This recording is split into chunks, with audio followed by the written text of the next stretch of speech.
বাটা মাছ নিয়েছি। বাটা মাছের নাম শুনলেই আমাদের ভয় হয় কাটা বেশি, তার জন্য আমি ঝাল মশলা করে শুকনো শুকনো করে দেখাবো। বাটা মাছ নিয়েছি, তিল নিয়েছি, সাদা কালো সর্ষে নিয়েছি, একটু পোস্ত নিয়েছি, আর টমেটো নিয়েছি, পেঁয়াজ নিয়েছি। এটা মিক্সিং জারে পেস্ট করে নিচ্ছি। তিল, সর্ষে আর পোস্তটাকে আমি শিলে বেটে নিচ্ছি।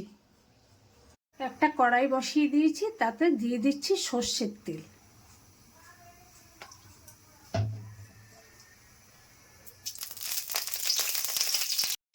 মাছটায় লবণ হলুদ মাখিয়ে নিচ্ছি। মাছগুলো ভেজে নেব। মাছগুলো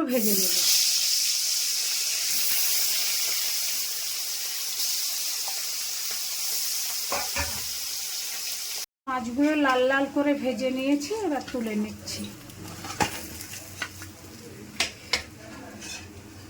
মাছ ভাজার তেলের মধ্যে দিয়ে দিচ্ছি কালো জিরে, দুটো শুকনো লঙ্কা।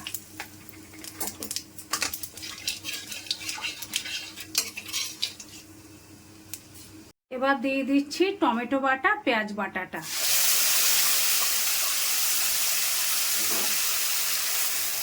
দিয়ে দিচ্ছি একটু জিরে গুঁড়ো।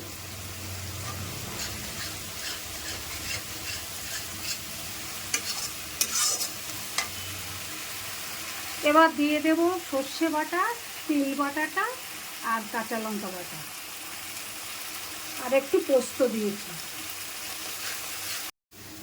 দিয়ে দিচ্ছি পরিমাণ মতো লবণ, আর দিয়ে দেব হলুদ। আমার কষানো হয়ে গেছে,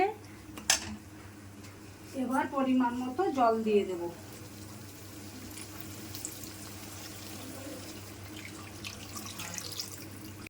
এবার মাছগুলো দিয়ে দিচ্ছি, আর দিয়ে দেব একটু কাশ্মীরি লঙ্কার গুঁড়ো।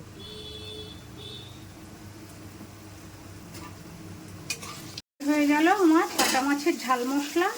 এবার ওপর থেকে ধনেপাতা ছড়িয়ে দিচ্ছি, নামিয়ে নিচ্ছি।